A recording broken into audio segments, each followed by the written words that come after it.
Hey guys, the game that I have been excited about for the last 6 months has finally come out. It's in early access. I went ahead and bought it immediately. It is my type of game. Like, this is 100% my type of game and I love it. So I want to show you guys. I played the demo like a million times. And so let me go in and just kind of give you the best possible start for this game, how to succeed, how to get the start, because some of the mechanics, I'm going to give you kind of all of that. So the first thing we're doing, you're kind of choosing your own destiny. The apprentice friends looking for an adventure. So this is extra influence. You're kind of more wealthy or not wealthy, but you have influence. You're an aristocrat type of thing. You have influence, which helps you hire people, which is helpful, but then your companion's experience is really bad. It's not horrible. Really, in my opinion, the main thing you need to be looking for, because you can get lots of influence, you can get lots of experience just by playing the game. The main thing you need to be looking for are your starting companions. So this one starts out with a swordman,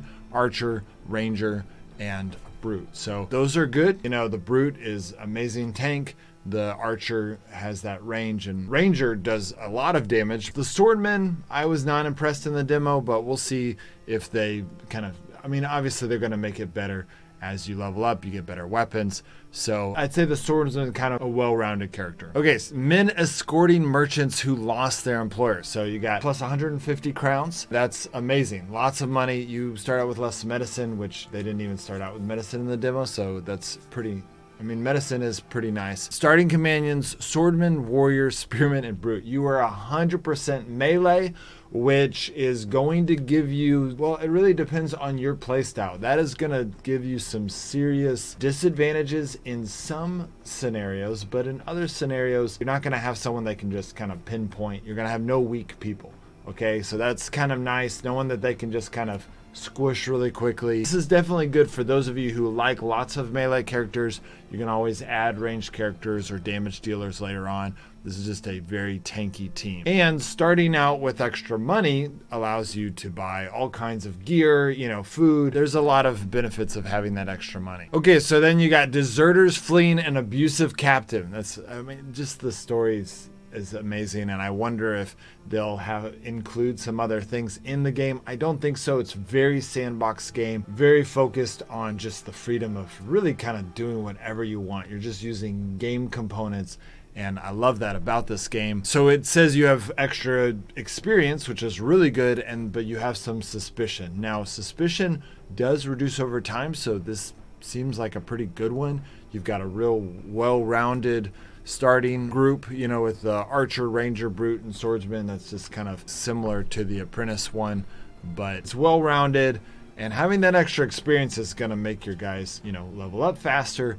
But ultimately, I don't know if it's that big of a difference. 50 experience is not that big of a shift, but also suspicion reduces over time, so it's not really that big of a penalty either. Young farmers looking for a better life. This is a good starting bonus. Bread, you know, the 50 crowns is more than it would cost you to buy that much bread, but you've got a brute, 2 spearmen, and an archer, so not a horrible combination. The spearmen have a little bit more range than a normal melee character. They're also still not really squishy. It really depends on your playstyle. Do you want to have some melee characters that have that little bit of extra range? I mean, that could be really helpful in some of the battles, and I'll show you a little bit of the battles and how to implement them, but it might be useful to have that. And then we've got starting bonus 100 crowns, which is amazing, and then you've got a lot of extra suspicion. And this is interesting. You got a tank, 2 damage dealers, and an archer. So this is a really high damage. You got the brute, which is a very big tank,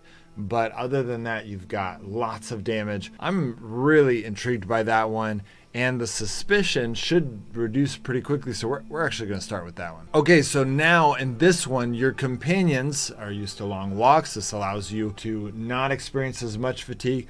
This is a big one. This allows you to do more before you have to camp, which is going to allow you to get more done each day. So this is a really good one. Getting more combat experience in a fight is also good, but you're not always going to be fighting. Sometimes you're doing like some of the quests, there's experience in that. You're not getting that plus 10%, whereas if you're getting the plus 10% for fatigue, you're going to end up getting just doing 10% more of everything in the game. In fact, technically, if you want to be very nitpicky about it, you're actually getting 12% because it's a 10% reduction versus a 10% bonus. So I'd say the long walks is definitely better than the cunning fighters, just because you're going to get 10 more, maybe even 12% more experience just from being able to have more, be able to do more each day. Now this one though, show incredible resilience. This one's kind of a tough one because plus 10% constitution on all your characters, that's a lot of extra hit points. And that's just going to scale as your game scales. So that's really good. I think I still might go for this because you can just play more in each day and increase more. And this only helps hit points. It doesn't increase damage. And I just think this is going to give you more fun in the day. But if you want to have the best army per level, then this is pretty sweet. This is similar. The critical damage increased by 10%.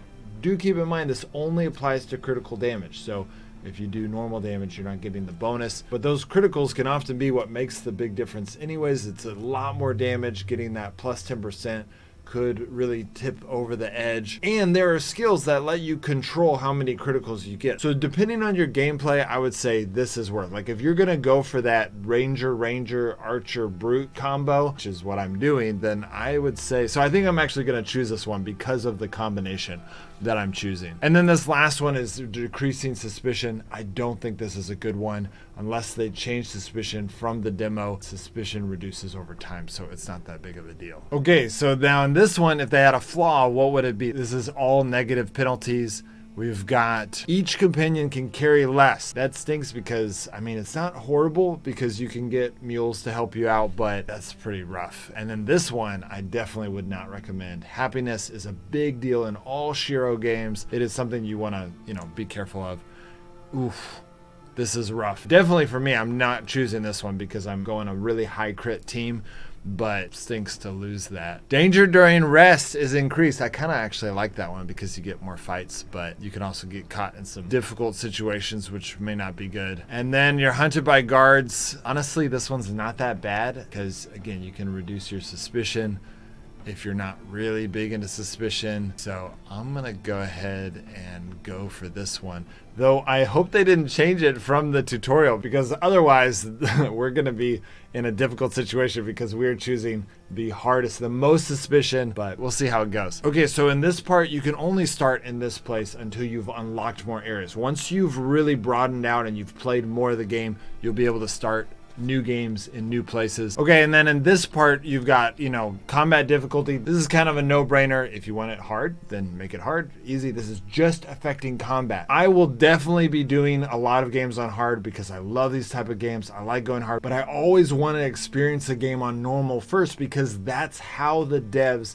have designed their game to be the most fun, okay? So often, once I get really good at a game, I want to go to hard and I can value, oh, this is hard because I've seen what normal is. Sometimes it's the ratio of knowing what normal was that makes hard more appreciable. So I never really start a game off on hard. Even if I'm brilliant and amazing at strategy, I won't start it at hard because I want to know what the devs designed the game to feel like first. And then this one has more to do with your environment. It's not about combat. So I will start out with this as normal as well because, again, I want to know how the devs are thinking about this game. What are they wanting me to experience when I play this game? And I probably will eventually play it on hard just for the challenge to see if I can. But this type of stuff in Shiro games, like if you've ever played Northgard, this is where they will just, it's brutal. They will make it to where things that you don't expect to be hard, like, your players' fatigue levels or how hungry they get, or reputation, all of those just small things that are annoying, how happy your people are, that gets really difficult. And so I'm going to be less excited about moving that up to hard. I probably still will because I like the challenge, but right now we're just going to start at normal, and I recommend everyone do that when you're first starting really any game, but especially a Shiro game. Shiro games, they like to make their games hard. Play at a normal first so that you can really get a feel for what the devs were designing in that game. Okay, so this is the same as it was in the demo. So we're gonna, We're going to get this fight over here. Okay, so a hoodlum and a poacher. Let's go. This is going to be easy. Okay, so we've got the poacher and the hoodlum over here, and then we've got our 4 guys. And because I did this really high damage combination, I think, let's see, who goes first? So we've got the poacher, and then we've got the hoodlum. So we're going to go ahead and try to take out this poacher if we can. I'm going to move him over to the back side of her. This is going to engage with her. And so she can't really get away. All right, I've hit him, but more importantly, I've now engaged. You see these arrows? So now I can take this guy. Oh wait, first I have to end his turn. And there's nothing else I can do. These are his valor points, which he has some valor points, but I don't have any more skills for him. So he can't really do it. Now, if he had a combat skill, he's got first aid, which isn't helpful. But let's go ahead and go over here to, okay, we're going to end his turn. So this game, everything's about, you do your turn right here, and you can choose any of your characters, and then you click in turn, and now it's still my turn. I'm going to come over here with this guy, so then I'm going to move him right here. Now I'm getting a backstab on him, which is going to get me, you can see that it deals 6 to 7 damage, but then it has this skill, ambush, which increases the critical hit chance by 30%. And you can read up there, it says ambush is triggered when it attacks an enemy from behind. So let's hit this guy from behind. We got the critical, and he's got 7 health left. Okay, so I use a skill, and I thought I was going to be able to use this skill, but for some reason, it's not letting me click on it. I think we're about to find out why that is. So let's keep going. We're going to end our turn. It's going to be his turn, but he's locked in an engagement, and he's a ranged character, so he's not going to be able to do a whole lot. There we go, 1 damage. Okay, so now we've got our 2 guys, and then this guy's gonna be able to do his turn. Now I could attack him, but I'm not gonna kill him. He's gonna get a hit off on me. So what I'm gonna do instead is I'm actually gonna move all the way over here. I might not even be able to do what I'm wanting to do, but we're gonna try this. Yep, it worked. Okay, and I'm gonna shoot this guy. Oh, actually, I can shoot him. He's kind of worthless right now, so I'm gonna shoot this guy. But I'm shooting him at really far range. I'm curious. Wow, he's so low health. It makes me want to kill him. Okay, I'm going to end his turn. And I used one of his valor points, which you get from resting. So now I could come and attack this guy, but I'm probably not going to kill him. So you can see I'm clicking on him. He's next. By hovering the mouse over his move thing, I can see how far he can travel. So let me see if I can move outside of that range. I can. So I'm going to move this guy all the way over here. Okay, so now we come over here, and he can't move on any of us, and he's a melee character. So we got a shot on him, but he's going to basically end up missing his turn, which is good because this guy's got that extra range, or not range, he's got poisoning, and so that can do quite a bit of extra damage. Okay, so the poacher's next. We want to kill him first. We're going to go ahead and come over here. And we're still not able to use this skill. So I'm not 100% sure why. Okay, so we're still not able to use this skill. And I'm not 100% sure why. But, oh well, we're going to figure it out. We're going to go ahead and kill this guy. And we got the critical. He's dead.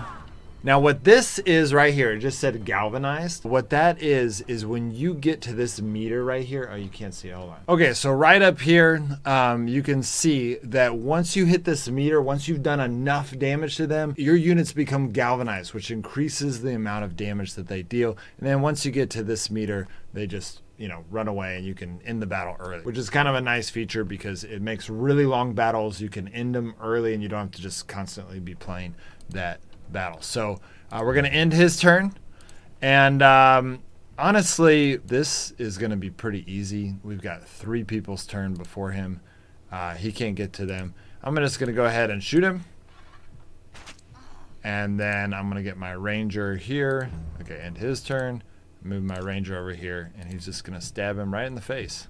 Wait, now it's letting me do it. I wonder if I have to be engaged with a unit. I don't know. I don't know why it wasn't letting me use it for him. We'll figure it out as we go on. But for whatever reason, it lets me use it. But I don't want to use it because I have to rest to get these valor points. All right, he's dead. Okay, so you can see here that we get 38 experience. It gives you a feel for how much experience you can get in a battle. That was a pretty easy battle. You're obviously going to get a lot more. And we got 9 influence. So those things you saw earlier, this gives you a picture. You're going to get a lot of these resources in the game and crowns. So we've got 24 crowns. I'm not going to loot their bodies. The only time you would ever need to loot a body is if you needed to turn it in for a quest. I did get hit once by that punch, so I'm not going to repair yet. I want to see what the damage is actually done. I'm going to move over here. You can see here that my suspicion is already pretty reduced. It's reducing pretty quickly. So that was not much of a consequence for what I did, and that's pretty sweet. And it says you're not currently wanted by the guards, so I'm a little bit surprised by that. I thought that I'd be wanted, so I'm really not having any negative repercussions from my results. I'm going to go over here to the stables later. You can get a horse. I don't want that now. I want to come up here to Stromkamp, and I want to tell you guys a little bit about what is available to you in this town. The most important thing in this town is the inn, okay? Just like a good RPG, the inn is where a lot of things happen. One, you can talk to an informant. Okay, we're going to do that here in a second. But a lot of these guys, you can hire them. Okay, you can recruit them if you have enough influence points. It costs, for a level 1 person, it's 30 influence and 60 crowns. And then you can inspect them and kind of get a feel. So this guy's a spearman. Starts out with a pitchfork, but you can get some much better stuff later on.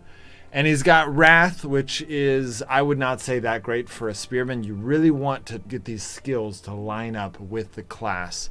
And sometimes that, honestly, is the hardest thing that you can do. But the nice thing about the spearman, I was telling you guys earlier, is that if someone's like a brute is engaged with someone, you can come with your spearman and you can see you get double damage if you hit them from farther away. You've got that extra long range. So it's this skill Impale actually knocks them back, which honestly knockback is not always that good because it can disengage a unit, and that is not necessarily what you want, because if they're engaged, then they have to break engagement. Let's look at this guy. So actually, we're going to inspect him. So this guy's a swordman, and he's got Taunt, which forces the target to engage and inflicts weakening for them for 1 round. Weakening makes them do half damage. This is a really good character as far as his skills lining up with, you could, especially a sword and shield swordman, you can do either a 2-handed swordman or you can do a sword and shield swordman, and this guy is the sword and shield swordman. And if you went with that, if you're like, I'm going to make this a really tanky swordman, then this taunt skill is perfect, because he is going to make it to where if someone wants to attack your ranger, which is a high damage but kind of weaker character, you can be like, nope, attack me instead. So yeah, this guy's really good. I'm going to keep him in mind, but I'm not buying anyone yet. Oh, and then there's another guy here. Okay, let's check him out. So this girl is a spearman, and she's got Run. Disengages and moves in a straight line up to 5 meters between units. I could see that being good for a spearman because, you want that extra distance when you're doing damage to people, but it's not like, this huge game changer. So the swordman was a really good combination. Okay, so this emissary is where you get work. This is really important. Let's review. This is where, so 130 crowns for this easy one. So this is very similar to the tutorial. All of these quests are the same ones in the tutorial. Basically, the tutorial was just a small part of the map. So guys, go watch my videos on how to do the hardest missions out there. I did it all in the demo, you had to do it in 6 days. So it was pretty impressive being able to accomplish all of this stuff. It does seem like they do not have Matthias in here. So I'm sure he's probably in there somewhere, but it makes sense that they would save a boss for a little bit later. So this tower is a good one. Okay, so I'm gonna go ahead and accept this one. It says easy, but 130 you can see is pretty good reward. So we're gonna accept that one. It's down there. Let's look for some other things. Okay, these two are also down there. So we're gonna accept that one and this one. This gives us 3 things that are all kind of in line. We're going to go that direction. And so we have those quests. You can only have 3 quests at a time. Okay, and then the informant is, I guess you can trade for this information. It looks like you have to turn in influence points, which be careful because, you need that influence to hire mercenaries. But it looks like, these are quests that you can get for trading for influence points. So, and you can also steal, but I would not recommend it early on, especially if you're doing what I have, where you have quite a bit of suspicion.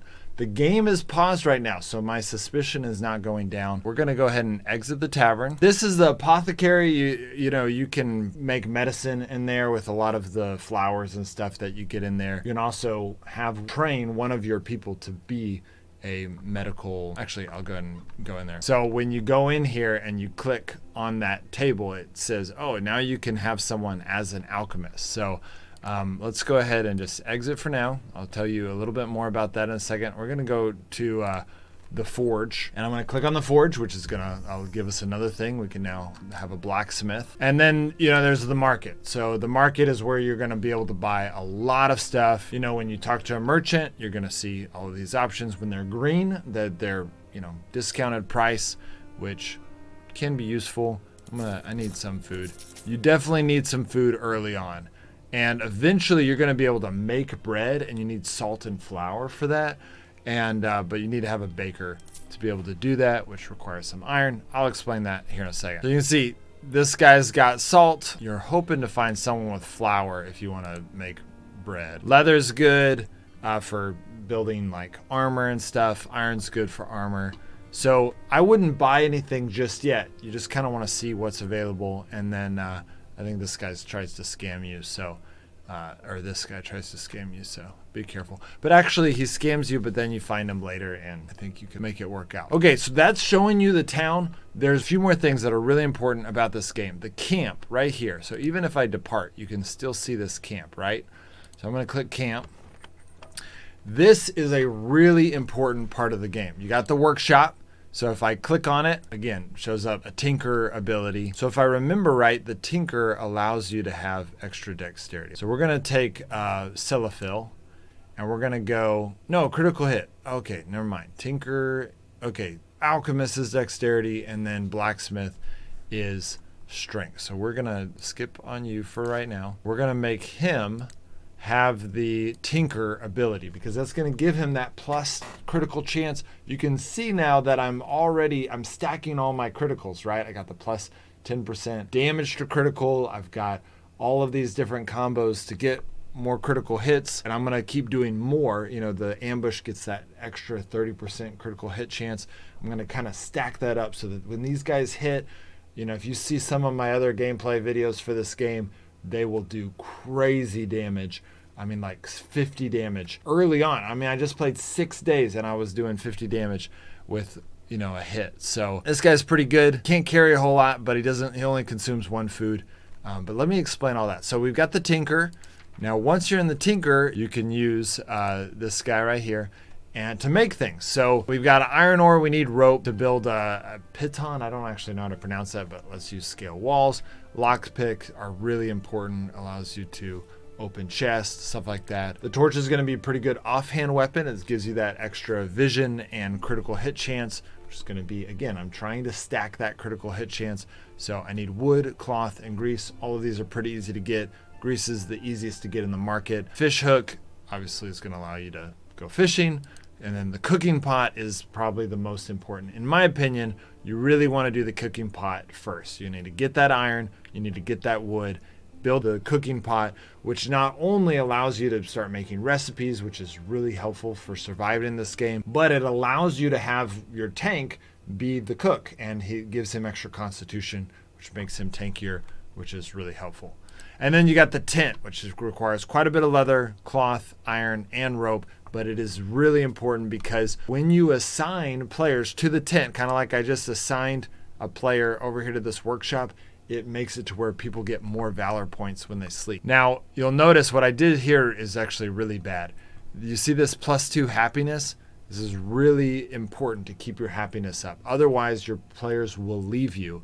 And so grab this guy, plop it in there, and now I'm getting +3 happiness. He is now manned at the campfire. If you're ever running out of happiness, you need to have more people at the campfire. You really don't need to have anyone ever at the workshop. So go ahead and put him there as well. And now I've got +4 happiness. So I don't need that much happiness right now. If I had more people, I would probably need 4 people at the campfire, because every time you get more people, they consume more happiness. But once you have a cooking pot, you can put a cook by the cooking pot, or it doesn't even have to be a cook. You man the cooking pot when you sleep, and it makes it to where you consume less food, which would be nice because if you're using too much food, you end up running out of it pretty quickly. And then if you've got extra room, you don't need more happiness than +1, or really 0 is fine, depending on your situation. And so you can put a bunch of people at the tent, get a bunch more valor points, which allows you to use all of those extra skills, which is really nice. Okay guys, so that's it. I mean, this is a long video. It gives you a lot of information about this game. There's so much more I can give you. If you